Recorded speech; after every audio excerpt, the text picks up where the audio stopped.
എന്നേക്കും മഹത്വമുണ്ടായിരിക്കും. ബഹുമാനപ്പെട്ട കായ്ക്കുട്ടിയച്ഛൻ പ്രഭാഷണ പരമ്പര പ്രഭാഷണം നടത്തുന്നതായ ഉമ്മൻ ജയിച്ചവമ്മൻ കർത്താവിൽ സ്നേഹിതരായ സഹോദരങ്ങളെ, പരിശുദ്ധനായ പരിമല തിരുമേനിയുടെ 150-ാം ഓർമ്മ പെരുന്നാളിനോടനുബന്ധിച്ച് ഇന്ന് ഇവിടെ ആരംഭിക്കുന്നതായ ഈ പ്രഭാഷണ പരമ്പര അത് കഴിഞ്ഞ 3 വർഷമായിട്ട് പരിശുദ്ധ പിതാവിൻ്റെ 107-ാം ഓർമ്മ പെരുന്നാളിനോടനുബന്ധിച്ചാണ് ആദ്യമായിട്ട് ആരംഭിച്ചത്. കഴിഞ്ഞ 2 കൊല്ലങ്ങളിലും വളരെ ഭംഗിയായിട്ട് അത് നടത്തുവാൻ സാധിച്ചു. ഭാരത ക്രൈസ്തവ സമൂഹത്തിലെ പ്രഥമ പരിശുദ്ധനായ പരിമല തിരുമേനിയുടെ ജീവിതത്തെ ലോകത്തിന് വെളിപ്പെടുത്തുക എന്നുള്ള ഒരു ഉദ്ദേശത്തോടെയാണ് ഇങ്ങനെ ഒരു പരമ്പര ഇവിടെ ആദ്യമായിട്ട് ആരംഭിച്ചത്. പരിശുദ്ധനായ പരിമല തിരുമേനിയുടെ ജീവിതം, പരിശുദ്ധനായ പരിമല തിരുമേനിയുടെ ജീവിതത്തിലെ ദൈവ സാന്നിധ്യം എന്നുള്ളതാണ് ഇന്നത്തെ പ്രഭാഷണത്തിൻ്റെ മുഖ്യ വിഷയം. ആ പരിശുദ്ധനായ പരിമല തിരുമേനി കർത്താവ് യേശുമിശിഹായുടെ പഠിപ്പിക്കലും പ്രാർത്ഥനയും അന്വർത്ഥമാക്കി തീർത്ത ഒരു പുണ്യപിതാവാണ് എന്ന് നാം ഓർക്കണം. അത് പറയുമ്പോൾ കർത്താവ് എൻ്റെ മഹാപുരോഹിത പ്രാർത്ഥനയിൽ പരിശുദ്ധനായ യോഹന്നാന്റെ സുവിശേഷം 17-ാം അധ്യായം 19-ാം വാക്യത്തിൽ പറയുന്നു, അവർ സാക്ഷാൽ വിശദീകരിക്കപ്പെട്ടവർ ആകേണ്ടതിന് ഞാൻ അവർക്ക് വേണ്ടി എന്നെ തന്നെ വിശുദ്ധീകരിക്കുന്നു. കർത്താവിൻ്റെ പ്രാർത്ഥന ശിഷ്യന്മാർക്കും തന്നെ അനുഗമിച്ചവർക്കും വിശ്വാസികൾക്കും വേണ്ടിയുള്ളതായ പ്രാർത്ഥനയാണ്. മറ്റൊന്ന് നാം കാണുവാൻ സാധിക്കുന്നത്, കർത്താവ് തൻ്റെ ശിഷ്യന്മാരോട് പറഞ്ഞു, ഞാൻ എൻ്റെ ഇഷ്ടം പ്രവർത്തിപ്പാനല്ല എന്നെ അയച്ചവൻ്റെ ഇഷ്ടം പ്രവർത്തിപ്പാനൊക്കെ വന്നിരിക്കുന്നു. ഈ 2 സംഗതികളും പരിശുദ്ധനായ പരിമല പിതാവിൻ്റെ ജീവിതത്തിൽ നമുക്ക് വളരെ അന്വർത്ഥമായിട്ട് കാണുവാൻ സാധിക്കുന്നു. പരിശുദ്ധ പിതാവിൻ്റെ ജീവിതം അത് സ്നേഹത്തിലും വിശുദ്ധിയിലും വിശ്വാസത്തിലുമാണ് താൻ നിവർത്തിച്ചത് എന്ന് നാം ആ ജീവിതത്തെ ഒന്ന് പരിശോധിച്ചാൽ കാണുവാൻ സാധിക്കുന്നതാണ്. സ്നേഹത്തിൻ്റെ ആധിക്യമാണ് തന്നെ മറ്റുള്ളവർക്ക് തന്നെ വിവരമയാക്കി തീർത്ത് അവർക്ക് വേണ്ടി ജീവിക്കുവാൻ പ്രേരിപ്പിച്ചത്. അതെ, ആ പരിശുദ്ധനായ പിതാവിൻ്റെ ജീവിതത്തിൽ ദൈവ സാന്നിധ്യം എത്രമാത്രം എന്നുള്ളത് നമ്മുടെ ഇന്നത്തെ പ്രഭാഷണത്തിൽ കൂടി നമുക്ക് കേൾക്കുവാൻ സാധിക്കുന്നതാണ്. ഇന്ന് ഇവിടെ പ്രഭാഷണം നടത്തുന്നത് ചെങ്ങന്നൂർ ചെറുളശ്ശേരി സെൻറ് ജോർജ് പള്ളിയുടെ ഭാഗാംഗം ശ്രീമാൻ ജയിക്കമുമ്മനാണ്. അദ്ദേഹം ഇപ്പോൾ ഇവിടെ മാന്നാർ സിൻഡിക്കേറ്റ് ബാങ്കിൻ്റെ മാനേജരായി പ്രവർത്തിക്കുകയാണ് ചെയ്യുന്നത്. അദ്ദേഹം ഒരു കൊച്ചുങ്ങളിൽ യുവജന പ്രസ്ഥാനക്കാർക്ക് പലർക്കും അറിയാൻ സാധിക്കും. പ്രസ്ഥാനത്തിൻ്റെ വൈസ് പ്രസിഡൻ്റായി അദ്ദേഹം പ്രവർത്തിച്ചിരുന്നു. തന്നെയുമല്ല, നമ്മുടെ കൺവെൻഷൻ പ്രസംഗങ്ങളിൽ അനുഗ്രഹീതനായ പ്രസംഗകനായി അദ്ദേഹം പലയിടത്തും പ്രത്യക്ഷപ്പെട്ടിട്ടുണ്ട്. ആധ്യാത്മിക സംഘടനകളിൽ ആ കാര്യങ്ങളിൽ വളരെയേറെ ശുഷ്കാന്തിയോടെ പ്രവർത്തിക്കുന്ന ഒരു വ്യക്തിയാണ് ഈ ജയിക്കുമുമ്മൻ എന്ന് നാം മനസ്സിലാക്കും. അദ്ദേഹത്തിൻ്റെ സഹധർമ്മിണിയും ഒരു ബാങ്കിൽ തന്നെ പ്രവർത്തിക്കുകയാണ് ചെയ്യുന്നത്. സന്തുഷ്ടമായ കുടുംബജീവിതം നയിക്കുന്നതിന് ദൈവകൃപ അവർക്ക് വളരെയേറെ ലഭിക്കുന്നുണ്ട്. പരിശുദ്ധനായ പരിമല തിരുമേനിയുടെ ഈ ദൈവ സാന്നിധ്യം, തിരുമേനിയിലെ ദൈവ സാന്നിധ്യം എന്ന് പറയുമ്പോൾ അത് കർത്താവ് യേശു മിശിഹായുടെ ആ വരം എൻ്റെ കൃപ നിനക്ക് മതി എന്നറിയിച്ചു. കാരണം ഞാൻ എൻ്റെ ഇഷ്ടമല്ല, എന്നെ അയച്ചവൻ്റെ ഇഷ്ടം പ്രവർത്തിപ്പാൻ വന്നിരിക്കുന്നത് എന്ന് കർത്താവ് അറിയിച്ചു. അതുതന്നെയാണ് പരിശുദ്ധനായ പരിമല തിരുമേനി തൻ്റെ ജീവിതത്തിൽ നിവർത്തിച്ചിട്ടുള്ളത്.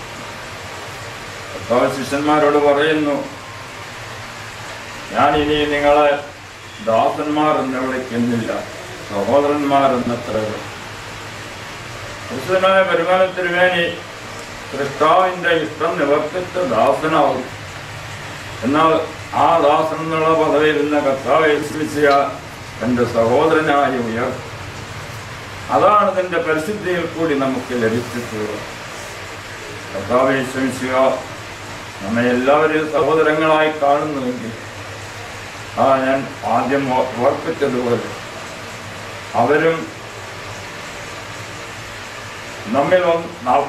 അവരും അധികമായിട്ട് വിശുദ്ധരായി തീരുന്നതിന്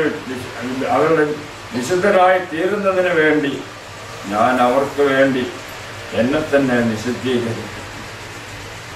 എൻ്റെ മക്കൾ, എൻ്റെ വിശ്വാസികൾ, എൻ്റെ ആരാധകർ വിശുദ്ധരായി തീർന്ന് ദൈവത്തെ മഹത്വപ്പെടുത്തുന്നതിനും ആ ദൈവമഹത്വം അനുഭവമാക്കുന്നതിനും വേണ്ടി പരിശുദ്ധനായ പിതാവ് തൻ്റെ ജീവിതത്തെ പരിശുദ്ധമാക്കി തീർത്ത്, പരിമളമാക്കി തീർത്ത് ആ ഒരു അനുഭവത്തിലേക്ക് നമ്മളെ അദ്ദേഹം മാറി വിളിക്കുകയാണ് എന്ന് നാം എപ്പോഴും ഓർക്കുന്നത്.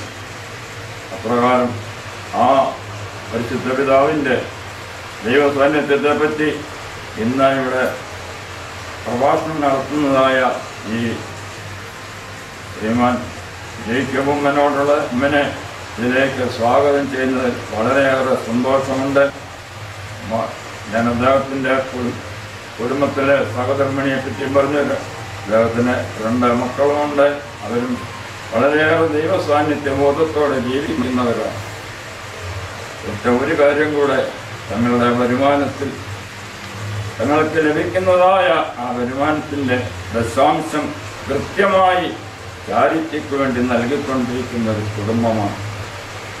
ദൈവം അവർക്ക് എല്ലാവിധ കൃപകളും അനുഗ്രഹങ്ങളും നൽകട്ടെ എന്ന് പ്രാർത്ഥിക്കുകയും ഈ പ്രഭാഷണ പരമ്പര അത് അനുഗ്രഹകരമായി നടത്തുന്നതിന് ദൈവം അനുഗ്രഹിക്കട്ടെ എന്ന് ആശംസിക്കുകയും ചെയ്തുകൊണ്ട് അദ്ദേഹത്തിന് ഒരിക്കൽ കൂടി സ്വാഗതം ആശംസിക്കുകയാണ് ചെയ്യുന്നത്. വിശുദ്ധമായ ഈ ദിവസത്തിൻ്റെ അനുഗ്രഹീതമായ സമയത്ത് നമ്മുടെ ശിരസ്സുകളെ ദൈവത്തിന് മുമ്പാകെ വണക്കി അവൻ്റെ കൃപകൾക്കായി അല്പസമയം കാണിക്കും. സർവശക്തനും മഹാകാരുണ്യവാനുമായ സ്വർഗീയ പിതാവേ, അനുഗ്രഹീതമായ സമയത്തിനായി ഞങ്ങൾ സ്തോത്രം ചെയ്യുന്നു. പകലത്തെ വിവിധ തിരക്കുകളിൽ നിന്നും ഒഴിഞ്ഞ് ഈ സമയം അവിടുത്തെ തിരുസന്നിധിയിൽ ഞങ്ങളെ സമർപ്പിക്കുവാൻ അവസരം തന്നുവല്ലോ. പരിശുദ്ധനായ പരിമല തിരുമേനിയുടെ 109ാമത് അനുസ്മരണ പെരുന്നാളിൽ സംബന്ധിക്കുന്ന ഞങ്ങളേവർക്കും പരിശുദ്ധന്റെ ജീവിതവുമായി താതാത്മ്യപ്പെടുവാനും മറ്റുള്ളവർക്ക് പ്രയോജനപ്രദമായി ജീവിക്കുവാനും കൃപ ചെയ്യണമേ എന്ന് പ്രാർത്ഥിക്കുന്നു. അങ്ങയുടെ സൃഷ്ടികളിൽ ഒന്നും നശിച്ചു പോകാതെ ഏവരും വിശുദ്ധിയിലേക്ക് തിരിഞ്ഞു വരുവാനും ദൈവത്തിനും സമൂഹത്തിനും പ്രയോജനമുള്ളവരായി വളരുവാനും ഈ പെരുന്നാൾ മുഖാന്തരം സംഗതിയാകണമേ. ഞങ്ങളുടെ പ്രാർത്ഥനകളും ശുശ്രൂഷകളും ദൈവതിരുനാമ മഹത്വത്തിനായി ഉതകുമാറാകണമേ എന്ന് ത്രിയേക ദൈവത്തിന്റെ തിരുനാമത്തിൽ ഞങ്ങൾ അപേക്ഷിക്കുന്നു. കൃപയോടെ കേട്ട് ഞങ്ങൾക്ക് ഉത്തരവരുളണമേ. ആമേൻ. ദൈവത്തിന്റെ വലിയ തിരുനാമം മഹത്വപ്പെടുമാറാവട്ടെ. എത്രയും വന്യനായ ജോസഫ് അബ്ബാച്ചൻ, ബഹുമാന്യനായ മത്തായി കുട്ടിയച്ചൻ, യുവജന പ്രസ്ഥാനത്തിൻ്റെ സ്നേഹമുള്ള പ്രവർത്തകർ, ഭക്തിസാന്ദ്രമായ ഹൃദയസ്പന്ദനങ്ങൾ പകർന്നുകൊണ്ട് ആത്മാർത്ഥമായ സമർപ്പണത്തിൻ്റെ പ്രതീകങ്ങളായി ഇവിടെ സന്നിഹിതരായിരിക്കുന്ന നിങ്ങൾക്കെല്ലാവർക്കും എൻ്റെ സ്നേഹസാന്ദ്രമായ ധന്യവാദം. അമേരിക്കയുടെ പ്രസിഡന്റായിരുന്ന ഏബ്രഹാം ലിങ്കൺ വെടിയേറ്റ് മരിച്ച സന്ദർഭത്തിൽ അദ്ദേഹത്തിൻ്റെ ഒരു ആരാധകൻ ഇപ്രകാരം പറഞ്ഞു: ഇന്നലെ വരെ ഇദ്ദേഹം നമ്മുടെ സ്വത്തായിരുന്നു, ഇത് അമേരിക്കയുടെ സ്വന്തമായിരുന്നു. ഇന്നിതാ ഇദ്ദേഹം സർവ്വ ലോകത്തിൻ്റെയും സ്വത്തായി മാറിയിരിക്കുന്നു. യുഗങ്ങൾ ഉള്ളിടത്തോളം അദ്ദേഹം സ്മരിക്കപ്പെടും. മലങ്കര സഭയുടെ എന്ന് നമ്മൾ അവകാശപ്പെട്ടുകൊണ്ടിരുന്ന പരിശുദ്ധനായ പരുമല ഗീവർഗീസ് മാർ ഗ്രിഗോറിയോസ് തിരുമേനി ഇന്ന് മാലോകരുടെ മുഴുവൻ അഥവാ നാനാജാതി മതസ്ഥരുടെയും മധ്യസ്ഥനായി ദൈവത്തിനു മുമ്പാകെ അവരുടെ അത്താണിയായി നിലകൊള്ളുന്ന ഒരു അവസരമാണ് നമുക്ക് കാണുവാൻ കഴിയുന്നത്. പരിശുദ്ധ തിരുമേനിയുടെ 109ാമത് അനുസ്മരണ പ്രഭാഷണത്തിന്റെ ആദ്യ ദിവസം ദൈവിക സാന്നിധ്യം കൊണ്ട് പരിപൂർണ പ്രഭാപൂരിതനായ തിരുമേനിയെ പറ്റി ഒരു പ്രഭാഷണം ചെയ്യുവാൻ എനിക്ക് അവസരം ലഭിച്ചത് എൻ്റെ ജീവിതത്തിലെ വലിയ ഭാഗ്യമായി ഞാൻ കരുതുകയാണ്. കാരണം ആ മഹാ തേജസ്സിന്റെ നിഴൽ വെട്ടത്ത് പോലും എത്തിച്ചേരുവാൻ യോഗ്യതയില്ലാത്ത എനിക്ക് ഇന്ന് തിരുമേനിയെ പറ്റി അല്പസമയം സംസാരിക്കുവാനും തിരുമേനിയുടെ മധ്യസ്ഥതയിൽ അഭയം പ്രാപിക്കുവാനും അതുപോലെ തിരുമേനിയുടെ നാമം ലോകമെങ്ങും വീണ്ടും പ്രഘോഷിക്കുവാൻ തക്കവണ്ണം പ്രാപ്തനാകുവാനും എൻ്റെ നാവുകൾക്ക് ശക്തി തരണമേ എന്ന് പ്രാർത്ഥിച്ചുകൊണ്ട് ആദ്യമായി ദൈവത്തിന് മുമ്പാകെ സമർപ്പിക്കുകയാണ്. കർത്താവിൽ അനുഗ്രഹിക്കപ്പെട്ടവരെ, ഞാൻ ഓർക്കുകയായിരുന്നു, നാം ഭാഗ്യമുള്ളവരാണ്. പരുമല തിരുമേനിയുടെ പാദസ്പർശം കൊണ്ട് പുണ്യമാക്കപ്പെട്ട ഈ പ്രദേശത്ത് എപ്പോൾ വേണമെങ്കിലും വരുവാനും ആ കബറിടത്തിൽ വന്ന് പ്രാർത്ഥന നടത്തുവാനും നമ്മുടെ ഭാരങ്ങളെ ഇറക്കി വെക്കുവാനും ഒക്കെ നമുക്ക് കഴിയുന്നുണ്ട്. ഈ പ്രദേശത്ത് മാത്രമല്ല, കേരളത്തിലോ ഭാരതത്തിലോ മാത്രമല്ല, 7ാം കടലിനക്കരെ അമേരിക്കൻ ഐക്യനാടുകളിലും ഗൾഫ് നാടുകളിൽ നിന്നും ഒക്കെ പരുമല തിരുമേനിയുടെ അടുക്കൽ വരുവാൻ ആഗ്രഹിച്ചുകൊണ്ടിരിക്കുന്നവരും ഒരുപക്ഷെ വരുവാൻ കഴിഞ്ഞില്ല എങ്കിൽ അവിടെ ഇരുന്നുകൊണ്ട് മധ്യസ്ഥത അടയ്ക്കാനും ഒക്കെ ധാരാളം ആളുകൾ വെമ്പൽ കൊള്ളുന്നുണ്ട്. ഇന്നലെ വൈകിട്ട് ഞാൻ ഈ പള്ളിയുടെ പരിസരത്ത് നിൽക്കുന്ന സമയത്ത് തമിഴ് ചുവയുള്ള മലയാളം സംസാരിച്ചുകൊണ്ട് എൻ്റെ അടുക്കൽ ഒരാൾ വന്നു. അദ്ദേഹത്തിൻ്റെ കയ്യിൽ അപേക്ഷ കുർബാനയ്ക്ക് പേര് കൊടുത്തതിൻ്റെ ഒരു മഞ്ഞ രസീതുണ്ട്. എന്നിട്ട് എന്നോട് അദ്ദേഹം ചോദിച്ചു, സർ, ഈ രസീത് ഇനിയും ഞാൻ എവിടെയെങ്കിലും കൊടുക്കണമോ എന്ന്. ഞാൻ പറഞ്ഞു, ഇല്ല, ഇനിയും ആ രസീതിൻ്റെ കാർബൺ കോപ്പി അവിടെ ഉണ്ട്, അത് വെച്ച് നാളെ വിശുദ്ധ കുർബാനയിൽ നിങ്ങളുടെ പേര് ഓർക്കും, അത്രമാത്രം മതി എന്ന് പറഞ്ഞു. അദ്ദേഹം എന്നോട് പറയുകയാണ്, വർഷങ്ങളായി ഞാൻ പരുമല പള്ളിയെപ്പറ്റി കേൾക്കുന്നുണ്ട്, പരുമല തിരുമേനിയെ പറ്റി ഞാൻ ധാരാളം കേട്ടിട്ടുണ്ട്, ഇവിടെ ഒന്ന് വരണമെന്ന് ഞാൻ ധാരാളമായി വളരെ നാളുകൾ കൊണ്ട് ആഗ്രഹിക്കുന്നുണ്ടായിരുന്നു. എന്നാൽ ഈ അടുത്ത സമയത്ത് എനിക്ക് മാന്നാർ പഞ്ചായത്ത് ഓഫീസിലേക്ക് ട്രാൻസ്ഫർ കിട്ടി വന്നു. ഇവിടെ വന്നപ്പോഴേ ഇവിടെ ഒന്ന് വരണമെന്ന് ഞാൻ ആഗ്രഹിച്ചു. ഇന്ന് ഇവിടെ കൊടിയേറ്റ് ഇവിടുത്തെ പെരുന്നാളിൻ്റെ ഉദ്ഘാടനമാണെന്ന് മനസ്സിലാക്കിയിട്ട് ഞാൻ ഓഫീസ് കഴിഞ്ഞുടനെ ഇവിടെ വന്നതാണ് എന്ന് പറഞ്ഞു. അതാണ് ഞാൻ പറഞ്ഞത്, ഇങ്ങനെ വർഷങ്ങളായി ഇവിടെ വരുവാൻ ആഗ്രഹിച്ചുകൊണ്ടിരിക്കുന്ന അനേകായിരങ്ങളുള്ളപ്പോൾ നമുക്കെപ്പോഴും ഈ പരിശുദ്ധൻ്റെ സന്നിധിയിലേക്ക് വരുവാനും നമ്മെ സമർപ്പിക്കുവാനും ലഭിക്കുന്ന ഭാഗ്യം എന്ന് പറയുന്നത് അക്ഷരാർത്ഥത്തിൽ ഒരു വലിയ ഭാഗ്യം തന്നെയാണ്.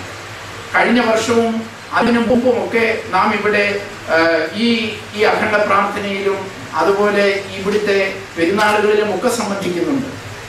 ഈ 109ാമത് ഓർമ്മ പെരുന്നാൾ ഇവിടെ നടക്കുമ്പോൾ ഒരുപക്ഷെ അടുത്ത വർഷം 110ാമത് ഓർമ്മ പെരുന്നാളിലും നമുക്ക് സംബന്ധിക്കുവാൻ കഴിയും എന്നുള്ള ആത്മവിശ്വാസം നമുക്കുണ്ട്. പക്ഷേ നമുക്കത് തീർത്തു പറയുവാൻ കഴിയുകയില്ല. കാരണം അടുത്ത വർഷം ലോകം ഇതുപോലെ ഉണ്ടാകുമോ എന്നുപോലും നമുക്കറിയാൻ വയ്യാത്ത സ്ഥിതിയാണ്. കാരണം ഇന്നത്തെ സാമൂഹ്യ വ്യവസ്ഥിതിയും രാഷ്ട്രത്തിന്റെ പശ്ചാത്തലങ്ങളും ഒക്കെ പരിശോധിച്ച് നോക്കുമ്പോൾ ഈ ലോകം അടുത്ത വർഷത്തേക്ക് നിലനിൽക്കുമോ എന്നുപോലും സംശയമാണ്. കാരണം ലോകത്ത് ഒരു ലോക മഹായുദ്ധത്തിന്റെ ഭീഷണി മുമ്പ് എന്നത്തേക്കാളും അധികമായി ഇന്ന് നിലകൊള്ളുന്നുണ്ട്. നമ്മുടെ സമീപത്തൊക്കെ നമ്മുടെ ചുറ്റുപാടുമുള്ള കാര്യങ്ങളിലേക്കൊക്കെ ഒന്ന് കണ്ണോടിച്ചാൽ രാവിലെ കുളിച്ചൊരുക്കി സ്കൂളിലേക്ക് വിടുന്ന കുഞ്ഞുങ്ങൾ അവർ ജീവനോടെ തിരിച്ചു വരുമോ എന്ന് പോലും അറിയാൻ വയ്യാത്ത അവസ്ഥ. ഭീകരാക്രമണത്തിലും വിഷപരീക്ഷണങ്ങളിലും ഒക്കെപ്പെട്ട് മനുഷ്യർ പുഴുക്കളെ പോലെ പിടഞ്ഞു മരിക്കുന്ന അവസ്ഥ. സമാധാന കാംക്ഷികളായ മനുഷ്യർ അല്പം സമാധാനത്തിന് വേണ്ടി പരക്കം പായുകയാണ്. ഇവിടെയാണ് പരിശുദ്ധന്മാരോടുള്ള മധ്യസ്ഥതയുടെ പ്രസക്തി. ഇവിടെയാണ് പരിശുദ്ധ പരിമല തിരുമേനിയെ അനുസ്മരിച്ചുകൊണ്ട് അവിടെ മധ്യസ്ഥത അണച്ചുകൊണ്ട് നമ്മെ സമർപ്പിക്കുന്നതിൻ്റെ പ്രസക്തി. സ്നേഹമുള്ളവരെ, എല്ലാ മത സംസ്കാരങ്ങളിലും വിശുദ്ധിയെ പറ്റിയുള്ള ചില ധാരണകളുണ്ട്. ഈ സങ്കല്പം ഒരു സാർവലൗകിക പരിപ്രേക്ഷമാണ്. അമൂർത്തമായ ദൈവ സാന്നിധ്യം മാധ്യമങ്ങളിലൂടെ മൂർത്തമായി അത് പ്രകടിപ്പിക്കപ്പെടുമ്പോൾ ആണ് ഒരു വിശുദ്ധൻ രൂപം കൊള്ളുന്നത്. ആ സമയത്താണ് ആ വസ്തുവിനെയും ആ വ്യക്തിയെയും നാം വിശുദ്ധരായി പരിഗണിക്കുന്നത്. അങ്ങനെ നോക്കുമ്പോൾ പരിശുദ്ധനായ പരിമല തിരുമേനിയും പരിശുദ്ധനായ വട്ടശ്ശേരി തിരുമേനിയും മദർ തെരേസയും ശ്രീരാമകൃഷ്ണ പരമഹംസരുമൊക്കെ ആ നിലവാരത്തിലൂടെ ഉയർന്ന് പരിശുദ്ധരുടെ ഗണത്തിലേക്ക് ചെന്നെത്തിയവരാണ്. അവരെ പറ്റി പറയുമ്പോൾ മത സംസ്കാര വേലിക്കെട്ടുകൾ അവിടെയില്ല. വിശുദ്ധന്മാർ മതത്തിൻ്റെയും സംസ്കാരങ്ങളുടെയും ജാതിയുടെയും ഒക്കെ വേലിക്കെട്ടുകൾക്ക് അതീതരാണ്. അതുകൊണ്ടാണ് നമുക്ക് പറയുവാൻ കഴിയുന്നത്, പരിമലയിലേക്ക് വിശുദ്ധന്റെ സന്നിധിയിലേക്ക് വരുന്നവർ ഓർത്തഡോക്സുകാർ മാത്രമല്ല, ക്രിസ്ത്യാനികൾ മാത്രമല്ല, നാനാജാതി മതസ്ഥരും അതുപോലെ തന്നെ അക്രൈസ്തവരും എല്ലാവരും ഈ പരിശുദ്ധന്റെ സന്നിധിയിലേക്ക് വരുന്നത്. ഞാൻ മുമ്പ് പറഞ്ഞതുപോലെ ഈ വിശുദ്ധന്മാർ മതത്തിൻ്റെയും സംസ്കാരത്തിൻ്റെയും ഒക്കെ വേലികൾക്കപ്പുറത്തുള്ളവരാണ്, അതിനെല്ലാം അതീതരാണ്. ക്രിസ്തീയ സങ്കല്പത്തിൽ വിശുദ്ധരുടെ പ്രാഗ്രൂപം എന്ന് പറയുന്നത് യേശുവാണ്. കാരണം യേശു ദൈവിക മാനുഷിക ആളത്വത്തിന്റെ ആ സമന്വയമാണ് യേശുക്രിസ്തുവിലൂടെ നമുക്ക് ദർശിക്കുവാൻ കഴിയുന്നത്. ദൈവ സാന്നിധ്യം പൂർണ്ണമായി നമുക്ക് കാണുവാൻ കഴിയുന്നത് യേശുക്രിസ്തുവിലൂടെയാണ്. വിശുദ്ധരുടെ പ്രാഗ്രൂപം യേശുക്രിസ്തു ആകെയാണ്. ആ യേശുക്രിസ്തുവിൽ അടങ്ങിയിരിക്കുന്ന ദൈവിക സാന്നിധ്യം വിശുദ്ധന്മാരിലുമുണ്ട് എന്ന് നമുക്ക് പറയുവാൻ കഴിയും. പരിമല തിരുമേനിയുടെ ജീവിത വിശുദ്ധിയും സ്നേഹവും പരിത്യാഗവും ദൈവ സ്വഭാവവും ഒക്കെ ആ ദൈവിക സാന്നിധ്യത്തിന്റെ തെളിവാണ്. ദൈവവുമായി സമ്പർക്കം പുലർത്തുമ്പോഴാണ് ഒരു മനുഷ്യന് ദൈവിക സാമീപ്യം ലഭിക്കുന്നത്. നമുക്കറിയാം, ഒരു ഇരുമ്പ് തകിടിനെ കാന്തശക്തിയുള്ളതാക്കി തീർക്കണമെങ്കിൽ ഒരു കാന്തം കൊണ്ട് അതിനെ ക്രമമായി ഉരസിക്കൊണ്ടിരിക്കണം. അല്ല എങ്കിൽ ആ ഇരുമ്പ് തകിടിനകത്ത് വലിയ ഗുണവിശേഷങ്ങളൊന്നും കാണുവാൻ കഴിയുകയില്ല. ഇരുമ്പിനകത്തുള്ള അയോണുകളെ കാന്തം കൊണ്ട് ക്രമമായി ഉരസുന്ന സമയത്ത് അതിൻ്റെ അയോണുകളെല്ലാം ഒരേ വശത്തേക്ക് ക്രമമായി അവിടെ അടുക്കപ്പെടുകയും അതിന് കാന്തിക ശക്തി ലഭിക്കുകയും ചെയ്യും. അതുപോലെയാണ് മനുഷ്യ ജീവിതം, മനുഷ്യാത്മാക്കൾ അതുപോലെയാണ്. മനുഷ്യനിലെല്ലാം ദൈവത്തിൻ്റെ ആ കണികകളുണ്ട്. പക്ഷെ നമ്മിലുള്ള ആ കണികകൾ ദൈവസ്വരൂപമായി നമുക്ക് അടുക്കി വെക്കുവാൻ കഴിഞ്ഞെങ്കിൽ മാത്രമേ അവിടെ വിശുദ്ധിയുടെ പരിവേഷം ലഭിക്കുകയുള്ളൂ, അവിടെ ദൈവിക സാന്നിധ്യം ഉണ്ടാവുകയുള്ളൂ. അതിനുവേണ്ടിയാണ് നാം പരിശുദ്ധന്മാരോട് മധ്യസ്ഥത അണയ്ക്കുമ്പോൾ, ദൈവത്തോട് പ്രാർത്ഥിക്കുമ്പോൾ നമ്മുടെ ഉള്ളിലുള്ള ആ ദൈവിക കണികകളെ, ദൈവിക കണങ്ങളെ ഒരു വശത്തേക്ക് ക്രമമായി അതിനെ അടുക്കുവാനും ദൈവസ്വരൂപരായി തീർക്കുവാനും കഴിയും. അങ്ങനെ സ്വന്തം ജീവിതത്തിലൂടെ കണികകളെ ദൈവാനുരൂപമാക്കി മാറ്റി വിശുദ്ധിയുടെ പദവിയിലേക്ക് വരുവാനും ദൈവത്തിന് അനുരൂപനായി ജീവിച്ച് ദൈവിക സാന്നിധ്യം കൊണ്ട് നിറയുവാനും കഴിഞ്ഞ ഒരു വലിയ പരിശുദ്ധനായിരുന്നു പരിമല തിരുമേനി എന്ന് ആമുഖമായിട്ട് പറയട്ടെ. ഇന്ന് മനുഷ്യന് ഏറ്റവും ആവശ്യമായുള്ളത് മനഃശാന്തിയാണ്. അവൻ അറിഞ്ഞും അറിയാതെയും ഈ ലോകത്ത് നടക്കുന്ന എല്ലാ പ്രവർത്തനങ്ങളും മനുഷ്യന്റെ മനഃശാന്തിക്ക് വേണ്ടിയുള്ളതാണ് എന്ന് നമുക്ക് പറയുവാൻ കഴിയും. കാരണം മനഃശാന്തി ഉണ്ടെങ്കിൽ മാത്രമേ സുഖമായി ഉറങ്ങുവാൻ കഴിയുകയുള്ളൂ. സ്വാദായി ഭക്ഷണം കഴിക്കുവാൻ മനഃശാന്തി ഉണ്ടെങ്കിലേ കഴിയുകയുള്ളൂ. ദൈവത്തോട് അടുത്ത് നമുക്ക് ശരിയായി ഒന്ന് പ്രാർത്ഥിക്കണമെങ്കിൽ മനഃശാന്തി ഉണ്ടെങ്കിലേ കഴിയുകയുള്ളൂ. പക്ഷേ നിർഭാഗ്യമെന്ന് പറയട്ടെ, ഇന്ന് മനുഷ്യന് ഒട്ടുമില്ലാതെ പോയിരിക്കുന്നതും മനഃശാന്തിയാണ്. ലോകം സാമ്പത്തികമായും ശാസ്ത്രപരമായും ഒക്കെ മുമ്പേറിക്കൊണ്ടിരിക്കുമ്പോഴും അവൻ ആത്മീയമായി അല്ലെങ്കിൽ അവൻ ദൈവത്തിൽ നിന്നും അകന്നു പോവുകയും അവന്റെ മനഃശാന്തി നഷ്ടപ്പെട്ടുകൊണ്ടിരിക്കുകയും ചെയ്യുന്ന ഒരു കാലയളവാണ് ഇന്നുള്ളത്. പക്ഷേ ചുറ്റുപാട് നോക്കുമ്പോൾ ഒരു സത്യം എനിക്ക് മനസ്സിലാക്കുവാൻ കഴിയുന്നുണ്ട്. മനുഷ്യൻ എത്രമാത്രം വിദ്യാഭ്യാസപരമായോ ശാസ്ത്രീയമായോ സാമ്പത്തികമായോ ഒക്കെ എത്രമാത്രം അവൻ ഉയർന്നു വന്നാലും അവന് ദൈവ സാമീപ്യമില്ല എങ്കിൽ, ദൈവ സന്നിധിയിലേക്ക് അടുത്തു വന്നാൽ മാത്രമേ മനഃശാന്തി കിട്ടുകയുള്ളൂ, സമാധാനം കിട്ടുകയുള്ളൂ എന്ന് മനുഷ്യൻ മനസ്സിലാക്കിക്കൊണ്ടിരിക്കുകയാണ്. അതിന്റെ ഉത്തമ ഉദാഹരണങ്ങളാണ് ഇന്ന് ദൈവത്തെ തേടി മനുഷ്യൻ പരക്കം പായുകയാണ്. നമുക്കറിയാം, ഹജ്ജിന് പോകുന്നവരുടെ കണക്കെടുത്താൽ ഓരോ വർഷം കഴിയും തോറും അതിനപേക്ഷിക്കുന്നവരുടെ എണ്ണം 10 മടങ്ങ് വർദ്ധിച്ചു വരികയാണ്.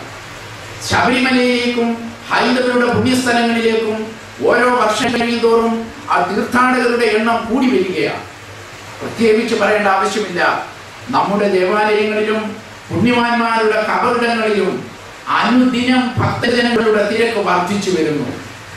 ഒരുപക്ഷെ കൃത്യമായ ഒരു സ്റ്റാറ്റിസ്റ്റിക്സ് എടുത്താൽ ധൈര്യമായി നമുക്ക് പറയുവാൻ കഴിയും, കഴിഞ്ഞ വർഷത്തേതിനേക്കാൾ 100% വർധനമായിരിക്കും പരുമലയിലെ കബറിടത്തിലേക്ക് ഈ വർഷം വരുന്ന പദയാത്രികരുടെ എണ്ണം, ഈ വർഷം വരുന്ന ഭക്തജനങ്ങളുടെ എണ്ണം. കാരണം ഇതാണ്, ദൈവസന്നിധിയിലേക്ക് വന്നാൽ മാത്രമേ മനുഷ്യന് സമാധാനം കിട്ടുകയുള്ളൂ എന്ന് അവൻ മനസ്സിലാക്കിക്കൊണ്ടിരിക്കുന്നു. തിരുമേനിയുടെ ജീവിതത്തിലെ ദൈവികമായ സാന്നിധ്യം വിളിച്ചറിയിക്കുന്ന ഉദാഹരണങ്ങൾ ധാരാളമാണ്. 1848 ജൂൺ മാസത്തിൽ തുടങ്ങിയതാണ് ഈ ദൈവിക സാന്നിധ്യത്തിന്റെ ആരംഭം. എന്നാൽ 1902 നവംബർ മാസത്തിൽ അത് അവസാനിച്ചില്ല. 1947 പരിശുദ്ധനായി പ്രഖ്യാപിക്കപ്പെട്ടപ്പോൾ അതിന് സമാപ്തി വന്നിട്ടില്ല. ഇന്നും 2011 109ാമത്തെ ഓർമ്മ പെരുന്നാൾ ആഘോഷിക്കുന്ന സമയത്തും ഈ പരിശുദ്ധന്റെ ദൈവിക സാന്നിധ്യം ജനലക്ഷങ്ങൾ സ്വാദോടുകൂടി അനുഭവിച്ചു കൊണ്ടിരിക്കുകയാണ്. സാധാരണ ഭാവിയെ പറ്റി നമുക്ക് കൂടുതലൊന്നും പ്രവചിക്കുവാൻ കഴിയുകയില്ല.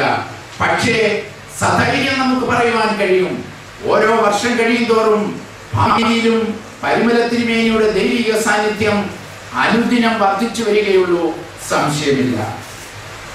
പരിശുദ്ധരായി ആരും ജനിക്കുന്നില്ല.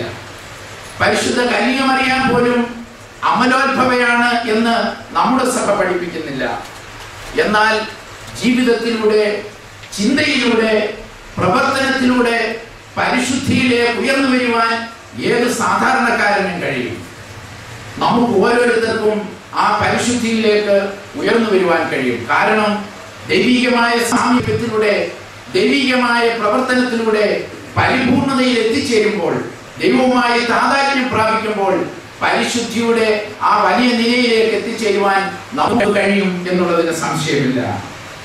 ദൈവത്തിന്റെ സൃഷ്ടി നല്ലതായിരുന്നു. ദൈവത്തിന്റെ സൃഷ്ടി പരിശുദ്ധമായിരുന്നു. അതിൽ പാപം ഒട്ടും തീണ്ടിയിരുന്നില്ല. എന്നാൽ പാപം ചെയ്ത മനുഷ്യൻ ദൈവത്തിന്റെ സൃഷ്ടിയെ വികൃതമാക്കി തീർത്തു. മനുഷ്യന്റെ നന്മയ്ക്കായി സൃഷ്ടി മുഴുവൻ ഇന്ന് ഈറ്റുന്നതോടെ കാത്തിരിക്കുകയാണ്. മനുഷ്യൻ വിശുദ്ധിയിലായാൽ ദൈവിക സൃഷ്ടി മുഴുവൻ വിശുദ്ധിയുള്ളതാവും, സംശയമില്ല. കാലാകാലങ്ങളിൽ ഓരോരുത്തർ വിശുദ്ധിയുടെ പടവുകൾ കയറി ദൈവത്തിന്റെ അടുത്തേക്ക്, ദൈവത്തിന്റെ ആ വലിയ നിലയിലേക്ക്, ദൈവ സാമീപ്യത്തിലേക്ക് ഉയർന്നു വരുന്നുണ്ട്. നമുക്കറിയാം, ദൈവിക സാന്നിധ്യം ജീവിതത്തിൽ ആവഹിച്ചെടുത്ത് ആ പരിശുദ്ധിയുടെ ധന്യഭാവം സ്വീകരിച്ച് പരിശുദ്ധരായി പരിരസിക്കുവാൻ അവർക്ക് കഴിയുന്നു. അങ്ങനെ ദൈവ സാന്നിധ്യത്തെ സ്വയം സ്വീകരിച്ച് പരിശുദ്ധിയുടെ ആ ഉയർന്ന നിലകളിലേക്ക് എത്തിച്ചേർന്ന മഹർഷി വര്യനായിരുന്നു പരിശുദ്ധനായ പരിമല തിരുമേനി. നമ്മുടെ പ്രഭാഷണ പരമ്പരയുടെ ആദ്യ ദിവസത്തെ നമ്മൾ ഊന്നൽ കൊടുത്ത് ചിന്തിക്കുന്നത് പരിശുദ്ധനായ പരിമല തിരുമേനിയിലെ ദൈവിക സാന്നിധ്യം എന്നുള്ളതാണ്. തിരുമേനിയുടെ ജീവിതത്തിലെ വിവിധ ഘട്ടങ്ങളിൽ ദൈവിക സാന്നിധ്യം എങ്ങനെയുണ്ടായിരുന്നു എന്ന് ഒന്ന് അനലൈസ് ചെയ്യുവാനാണ് ഞാൻ ഈ ചുരുങ്ങിയ സമയം കൊണ്ട് ആഗ്രഹിക്കുന്നത്. ഒന്നാമതായി, തിരുമേനിയുടെ ജീവിതത്തിൽ തിരുമേനിയുടെ ബാല്യദശയിലെ ദൈവിക സാന്നിധ്യം. കൊച്ചുമത്തായിയുടെയും മറിയത്തിന്റെയും ഇളയ പുത്രനായി ചാത്തുരുത്തി തറവാട്ടിൽ ജനിച്ച് ഒച്ചയിപ്പോര എന്ന് വിളിപ്പേരുണ്ടായിരുന്ന ഗീവർഗീസ് വളരെ സന്തോഷത്തോടെ കുടുംബം കഴിഞ്ഞു വരുമ്പോൾ അദ്ദേഹത്തിന്റെ മാതാവ് ബാല്യകാലത്തിൽ തന്നെ മരിച്ചുപോയി. പിന്നീട് പിതാവിന്റെ അതിരറ്റ വാത്സല്യവും തന്റെ സഹോദരിയായ മറിയാമിന്റെ ശിക്ഷണത്തിലും അല്ലെങ്കിൽ ആ സഹോദരിയുടെ സംരക്ഷണയിലുമാണ് ഒച്ചയിപ്പോര വളർന്നു വന്നത്. നമുക്കറിയാം, സഹോദരിമാരുടെ സംരക്ഷണയിൽ വളർന്നു വന്ന് വലിയവരായ പലരെയും നമുക്കറിയാം. ഞാങ്ങളുടെ പെട്ടകത്തിനുള്ളിൽ നിന്നും സ്വന്തം സഹോദരിയായ മിറിയാം എടുത്ത് വളർത്തി അവളുടെ സംരക്ഷണയിൽ വളർന്നു വന്ന മോശ ദൈവ സാമീപ്യം മനസ്സിലാക്കി ദൈവത്തിന്റെ സാന്നിധ്യം സ്വീകരിച്ചുകൊണ്ട് ഒരു വലിയ ജനതയുടെ മുഴുവൻ വിമോചകനായി ലോകത്തെ ഒന്നാമത്തെ സ്വാതന്ത്ര്യ സമരത്തിന് നേതൃത്വം കൊടുത്ത മോശയായിരുന്നു. സഹോദരിയായ മിറിയാമിന്റെ സംരക്ഷണയിലൂടെ വളർന്നു വന്ന ഒരു ബാലൻ. പരിശുദ്ധ സഭയിലേക്ക് നോക്കുമ്പോൾ വലിയ മാർ ബസേലിയോസ് സ്വന്തം സഹോദരിയായ മക്രീനിയുടെ സംരക്ഷണയിൽ വളർന്ന് സഭയുടെ ഒരു വലിയ ശ്രേഷ്ഠനായ ഒരു പിതാവായി തീർന്നു. അതുപോലെ സ്വന്തം സഹോദരിയായ മറിയാമിന്റെ സംരക്ഷണയിൽ വളർന്ന് കൊച്ചയിപ്പോര വളർന്നു വന്ന് ദൈവസന്നിധിയിലേക്ക് ദൈവ സാന്നിധ്യത്തിലേക്ക് കടന്നു വരുവാൻ ഭാഗ്യം ലഭിച്ചു. ചെറുപ്പം മുതൽ തന്നെ നോമ്പ്, ഉപവാസം, വേദവായന, മറ്റുള്ളവരോടുള്ള കാരുണ്യം, ഇതിലൊക്കെ കൊച്ചയിപ്പോരായ്ക്ക് വലിയ താല്പര്യമായിരുന്നു. ഇതിലൊക്കെ എടുത്തു പറയാവുന്ന മറ്റൊരു പ്രധാന വസ്തുതയുണ്ട്. അദ്ദേഹത്തിന്റെ പ്രാരംഭ അധ്യാപകനായിരുന്ന ഓണക്കാവിൽ അയ്യ അദ്ദേഹത്തിന്റെ കാര്യങ്ങളിൽ കൂടെ എഴുതിയിട്ടുണ്ട്. മറ്റ് വിദ്യാർത്ഥികളെ പോലെ ആയിരുന്നില്ല ഈ കൊച്ചയിപ്പോര എന്ന് പറയുന്ന പയ്യൻ.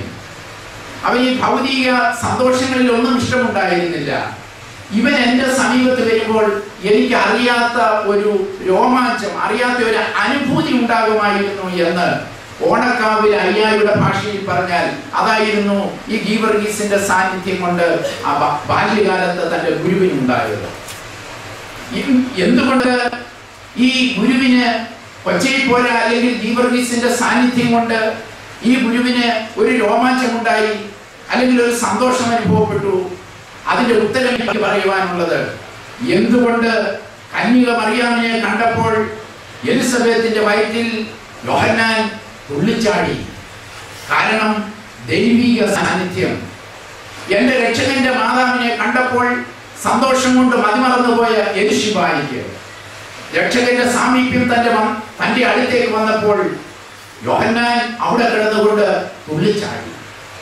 ഇത് തന്നെയാണ് കൊച്ചയിപ്പോരയുള്ള സാമീപ്യം കൊണ്ട് ഓണക്കാവിൽ അയ്യ എന്ന ഗുരുനാഥന് രോമാഞ്ചമുണ്ടാകുവാൻ കഴിഞ്ഞെങ്കിൽ, അല്ലെങ്കിൽ മറ്റു കുട്ടികളെക്കാൾ ഇവനെന്തോ ഒരു പ്രത്യേകതയുണ്ട് എന്ന് അദ്ദേഹത്തിന് തോന്നുവാൻ കഴിഞ്ഞു എങ്കിൽ അത് പരിമല തിരുമേനിയിലുള്ള ദൈവത്തിന്റെ സാമീപ്യം അല്ലെങ്കിൽ സാന്നിധ്യം കൊണ്ട് മാത്രമായിരുന്നു. ഇനിയും രണ്ടാമതായി എനിക്ക് കാണുവാൻ കഴിയുന്നത്, പരിമല തിരുമേനിയുടെ ദൈവിക സാന്നിധ്യം വിവേചിച്ചറിയുവാൻ എനിക്ക് കഴിയുന്നത് തിരുമേനിയുടെ ധനത്തോടുള്ള സമീപനമായിരുന്നു. തിരുമേനിയുടെ വാക്കുകളിൽ പറഞ്ഞാൽ, ആത്മാവിനേക്കാൾ ശരീരത്തെയും ദൈവത്തെക്കാൾ ദ്രവ്യത്തെയും സ്നേഹിക്കരുത്. ആത്മാവിനേക്കാൾ ശരീരത്തെയും ദൈവത്തെക്കാൾ ദ്രവ്യത്തെയും സ്നേഹിക്കരുത്. ഇത് തിരുമേനി പറയുവാൻ കാരണം, സമൂഹത്തിലെ എല്ലാ തിന്മകളുടെയും പിന്നിൽ ധനം ഇന്ന് ഒരു പ്രധാനപ്പെട്ട കാരണമാണ് എന്ന് നാം മനസ്സിലാക്കിക്കൊണ്ടിരിക്കുകയാണ്. ധനം അതിൽ തന്നെ പാപമല്ല, നമുക്കറിയാം. പക്ഷേ ധനത്തിന്റെ ഉപയോഗവും അല്ലെങ്കിൽ ധനത്തിന്റെ വിനിയോഗവും ധനത്തിന്റെ സമ്പാദനവും ഇതാണ് ധനത്തെ പാപമാക്കി മാറ്റുന്നത്. ധനത്തെ എങ്ങനെ വിനിയോഗിക്കണം എന്നുള്ളത് നമുക്ക് പ്രകൃതിയിൽ നിന്നും ഒരു വലിയ പാഠം പഠിക്കുവാനുണ്ട്. പർവ്വതങ്ങളുടെ മുകളിൽ വീഴുന്ന വെള്ളം അത് താഴേക്ക് ഒഴുക്കി വിടുന്നു, അത് സ്വന്തമാക്കി വെക്കുന്നില്ല. അവിടെയാണ് നദി രൂപം കൊള്ളുന്നത്.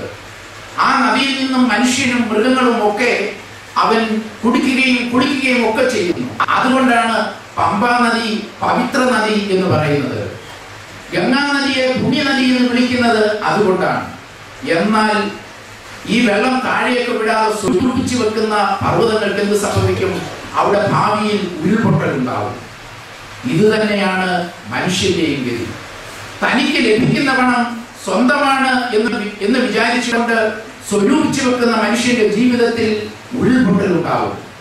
അത് മറ്റുള്ളവർക്ക് വേണ്ടിയുള്ളതാണ്, മറ്റുള്ളവർക്ക് കൊടുക്കുന്നതിന് വേണ്ടി ദൈവം എനിക്ക് തന്നിട്ടുള്ളതാണ്.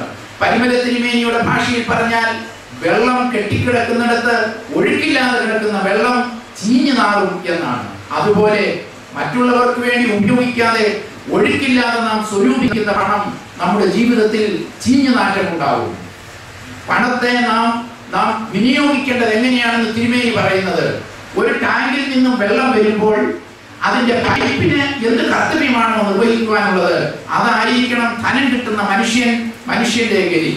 നമ്മിലൂടെ പണം ഒഴുകി ആവശ്യക്കാരന്റെ അടുക്കലേക്ക് എത്തണം. അവിടെയാണ് ധനസമ്പാദനം മഹത്തരമായി തീരുന്നത്.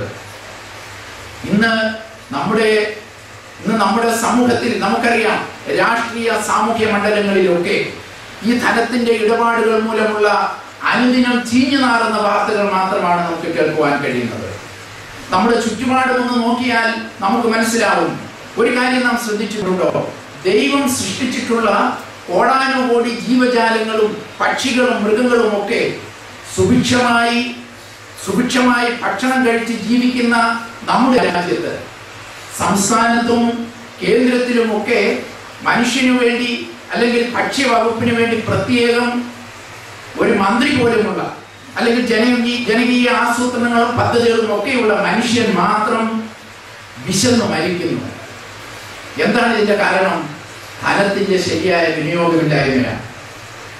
കാരണം ഇന്ന് ഭാരതത്തിലെ 60% ജനങ്ങൾ സുഭിക്ഷമായി ജീവിക്കേണ്ടുന്ന പണം 15 or 16 ധനവാന്മാരുടെ പക്കലാണ് എന്നാണ് സ്റ്റാറ്റിസ്റ്റിക്സ് തെളിയിക്കുന്നത്. ഈ ഇന്നത്തെ സാമൂഹ്യ വ്യവസ്ഥിതിയെ നൂറ്റാണ്ടുകൾക്ക് മുമ്പ് കണ്ടുകൊണ്ട് പരിമല തിരുമേനി പറഞ്ഞത് ഒരുപക്ഷെ നമ്മുടെ സമൂഹത്തെ ഉദ്ദേശിച്ചാവാം. അദ്ദേഹം പറഞ്ഞത്, ആത്മാവിനേക്കാൾ ശരീരത്തെയും ദൈവത്തെക്കാൾ കൂടുതൽ ദ്രവ്യത്തെയും സ്നേഹിക്കരുത്.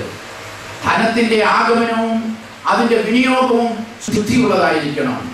അതാണ് പരിമല തിരുമേനിയുടെ ജീവിതത്തിലെ ദൈവിക സാന്നിധ്യത്തിന്റെ മറ്റൊരു തെളിവായി എനിക്ക് കാണിക്കുവാൻ കഴിയുന്നത്. മൂന്നാമത്, തിരുമേനിയുടെ സംസാരത്തിലുള്ള നിയന്ത്രണം. തിരുമേനിയിലെ ദൈവിക സാന്നിധ്യത്തിന്റെ പ്രധാനപ്പെട്ട ഒരു തെളിവായിരുന്നു സംസാരത്തിലുള്ള നിയന്ത്രണം എന്ന് ഞാൻ കരുതുന്നു. കാരണം ഇന്ന് മനുഷ്യൻ ഏറ്റവും കൂടുതൽ പാപം ചെയ്യുന്നത് അവന്റെ നാവ് എന്ന് പറയുന്ന ഇന്ദ്രിയം കൊണ്ടാണ്. ഞാൻ പറയട്ടെ, എത്രയും കുറച്ച് നാം സംസാരിക്കുന്നുവോ അത്രയും കുറച്ച് മാത്രമേ നാം പാപം ചെയ്യുകയുള്ളൂ. നമുക്കറിയാം, നമ്മുടെ കാലൊന്ന് വഴുതിപ്പോയാൽ നമുക്ക് ബാലൻസ് എടുക്കുവാൻ കഴിയും. പക്ഷേ നാവ് ഒരിക്കലും ഒന്ന് വഴുതിപ്പോയാൽ നമ്മുടെ വാക്കുകളെ നമുക്ക് തിരിച്ചെടുക്കുവാൻ കഴിയുകയില്ല. നാവ് മറ്റുള്ളവരെ അനുഗ്രഹിക്കുന്നതിനും ദൈവത്തെ സ്തുതിക്കുന്നതിനും വേണ്ടിയാണ് ഉള്ളതാണ് എന്നാണ് പരിമല തിരുമേനി പറയുന്നത്. ഇന്ന് നമ്മുടെ സമൂഹത്തിൽ ഏറ്റവും കൂടുതൽ സംസാരിക്കുന്നവൻ ഏറ്റവും മിടുക്കനാണ് എന്നുള്ള ധാരണയുള്ള ഒരു സമൂഹത്തിലാണ് നാം ജീവിക്കുന്നത്. ഇന്ന് രാഷ്ട്രീയ മണ്ഡലങ്ങളിലും ഏത് മണ്ഡലങ്ങളിലാണെങ്കിലും ഏറ്റവും കൂടുതൽ സംസാരിക്കുവാൻ കഴിയുന്നവൻ, ഏറ്റവും കൂടുതൽ മറ്റുള്ളവനെ പഠിക്കുവാൻ കഴിയുന്നവൻ, അവനാണ് സമൂഹത്തിൽ ശ്രേഷ്ഠൻ. പക്ഷേ ദൈവത്തോട് എപ്പോഴൊക്കെ അടുക്കുവാൻ കഴിയുന്നുവോ ആ സമയമൊക്കെ നാം മൗനിയായിരിക്കണമെന്നാണ് പരിമല തിരുമേനി നമ്മെ പഠിപ്പിച്ചിട്ടുള്ളത്. പരിമല തിരുമേനിയുടെ ജീവിതത്തിൽ കൂടുതൽ സമയവും മൗനിയായിരിക്കുവാനാണ് അദ്ദേഹം ആഗ്രഹിച്ചത്. അതുകൊണ്ടാണ് തിരുമേനിയെ മുനിശ്രേഷ്ഠൻ എന്ന് പറയുന്നത്. മൗനിയായിരിക്കുന്നത് കൊണ്ടാണ് മുനിശ്രേഷ്ഠൻ എന്ന് പറയുന്നത്.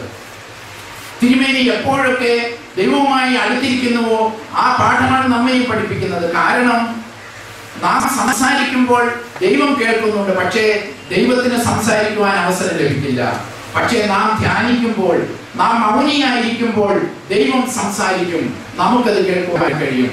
തിരുമേനിയുടെ ജീവിതത്തിൽ പ്രധാനപ്പെട്ട സന്ദർഭങ്ങളിലൊക്കെ അദ്ദേഹം മൗനിയായിരുന്നു, ദൈവവുമായി സംഭാഷണം നടത്തിയിരുന്നു എന്ന് നമുക്ക് കാണുവാൻ കഴിയും.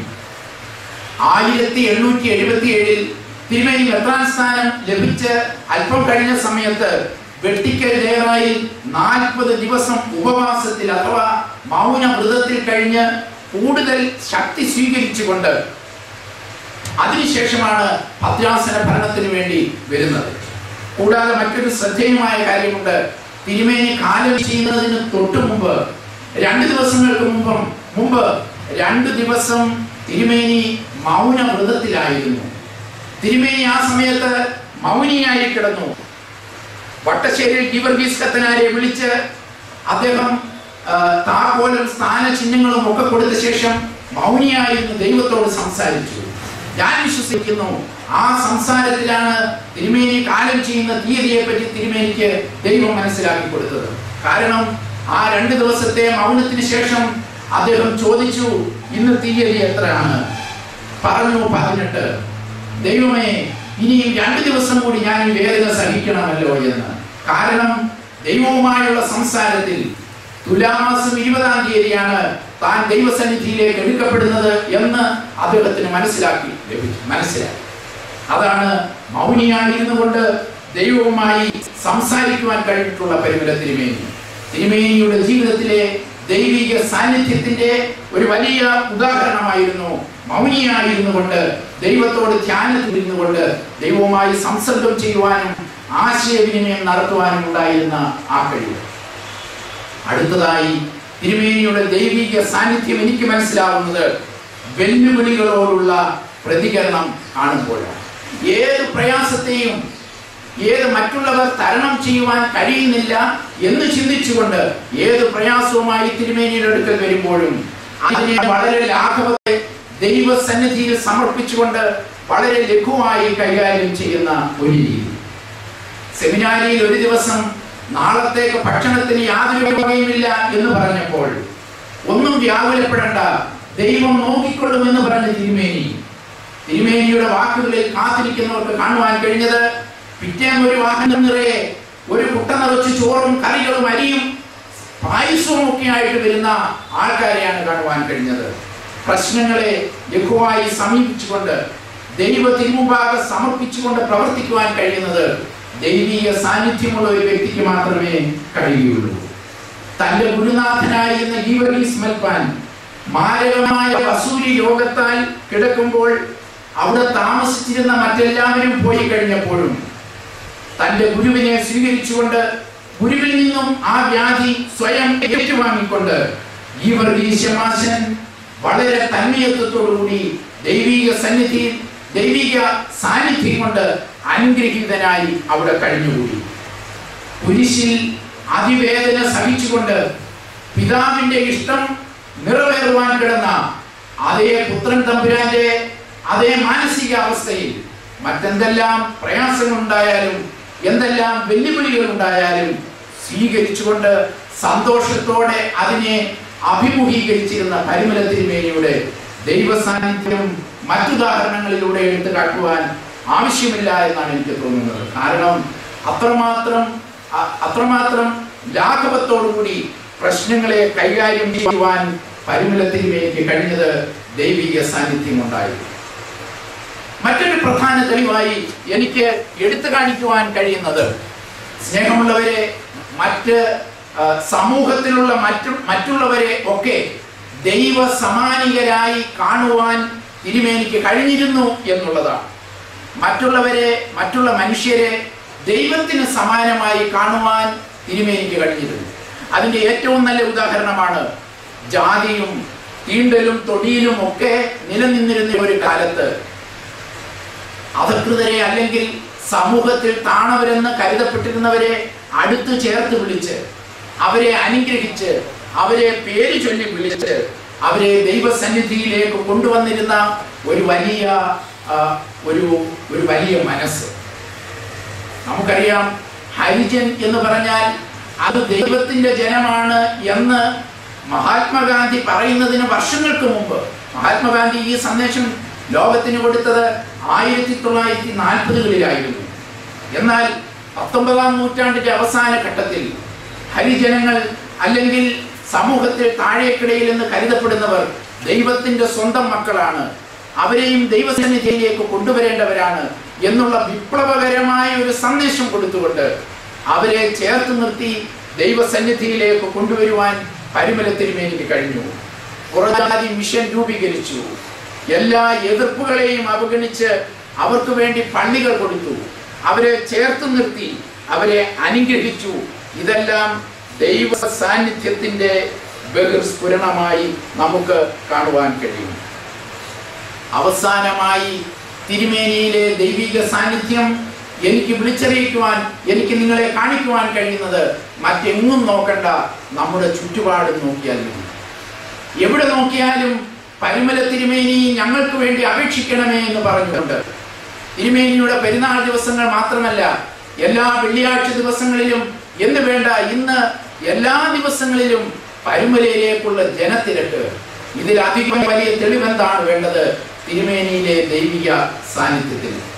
നമുക്കറിയാം, ഇനിയുള്ള ദിവസങ്ങളിൽ റോഡുകൾ മുഴുവൻ പരിമലയിലേക്ക് എന്നുള്ള പ്രതീതി പരത്തിക്കൊണ്ട് ജനങ്ങൾ മുഴുവൻ തിരുമേനിയുടെ അനുഗ്രഹങ്ങൾക്കായി, തിരുമേനി ഞങ്ങൾക്ക് വേണ്ടി അപേക്ഷിക്കണമേ എന്ന് പറഞ്ഞുകൊണ്ട് വിഷമത്തിൽ വരുന്നവർ തങ്ങളുടെ ഭാരങ്ങളെ ഇറക്കി വെച്ചുകൊണ്ട് തങ്ങൾ ഏതൊരു കാര്യത്തിനു വേണ്ടി വരുന്നുവോ ആ കാര്യം സാധിച്ചുകൊണ്ട് സന്തോഷത്തോടെ മടങ്ങിപ്പോകുമ്പോൾ തിരുമേനിയുടെ ദൈവിക സാന്നിധ്യം വിളിച്ചറിയിക്കുവാൻ മറ്റൊരു ഉദാഹരണവും നമുക്ക് ആവശ്യമില്ല. ഇതുവരെ പറഞ്ഞത് സംഭവകഥകളും ചരിത്രങ്ങളും ഒക്കെ മുൻനിർത്തിയായിരുന്നെങ്കിൽ നമ്മുടെ മുമ്പിൽ ലൈവ് എക്സ്പീരിയൻസ് ആയി നാം കണ്ടുകൊണ്ടിരിക്കുന്ന ഈ ഉദാഹരണം മാത്രം മതി തിരുമേനിയിലെ ദൈവിക സാന്നിധ്യം, ദൈവ സാന്നിധ്യം വിളിച്ചറിയിക്കുവാൻ. പ്രിയമുള്ളവരെ, നാം പരിശുദ്ധന്മാരെ ഓർക്കുന്നത് അവരുടെ പ്രവർത്തനങ്ങളെയും അവരുടെ ജീവിതചര്യകളെയും ഒക്കെ അനുസ്മരിക്കുന്നത് നാമും അവരെ പോലെ ആയിത്തീരുന്നതിന് വേണ്ടിയാണ്. നമ്മുടെ ഈ പെരുന്നാൾ ദിവസങ്ങളിൽ തിരുമേനിയുടെ പെരുന്നാളിൽ സംബന്ധിച്ച് നവംബർ 2-ാം തീയതി നാം പിരിഞ്ഞു പോകുമ്പോൾ പെരുന്നാൾ ഇവിടെ അവസാനിച്ചു എന്നുള്ള ചിന്തയല്ല നമുക്ക് വേണ്ടത്. ഇവിടെ അവസാനിക്കുകയല്ല, നമ്മുടെ ഒരു പുതിയ ജീവിതത്തിന് ഇവിടെ ആരംഭം കുറിക്കുകയാണ് വേണ്ടത് എന്ന് നാം ചിന്തിക്കണം. അതിനാണ് നാം വിശുദ്ധന്മാരെ ഓർക്കുന്നത്. വിശുദ്ധന്മാരുടെ അനുസ്മരണങ്ങളിൽ, അവരുടെ അനുസ്മരണ പ്രഭാഷണങ്ങളിൽ, അവരോടുള്ള ഓർമ്മകളിലൊക്കെ മനുഷ്യർക്ക് ലഭിക്കേണ്ടത് അതാണ്. ഈ പ്രഭാഷണ പരമ്പരയിലൂടെ തുടർന്നുള്ള ദിവസങ്ങളിലും പരിമല തിരുമേനിയുടെ വിവിധ ഗുണങ്ങളെ ഫോക്കസ് ചെയ്തുകൊണ്ട് ഇവിടെ പ്രഭാഷണ പരമ്പരകളുണ്ട്. ഇതിലൊക്കെ സംബന്ധിക്കുമ്പോൾ ആ തിരുമേനിയുടെ ജീവിതവുമായി താതാത്മ്യപ്പെട്ടുകൊണ്ട് തിരുമേനിയുടെ ആ വിശുദ്ധിയേറിയ ജീവിതം, ആ ദൈവിക സാന്നിധ്യം, തിരുമേനിയിലെ ദൈവ സാന്നിധ്യം നമ്മിലൂടെ മറ്റുള്ളവർക്ക് കാണിച്ചു കൊടുക്കുവാനും കഴിയുന്ന വിധം നമുക്കൊരു രൂപാന്തരത്തിന്റെ അനുഭവം ഉണ്ടാവണം. സ്നേഹമുള്ളവരെ, ഞാൻ എൻ്റെ ശുശ്രൂഷ പൂർത്തീകരിക്കുവാൻ ആഗ്രഹിക്കുകയാണ്. വേദഗുരുവും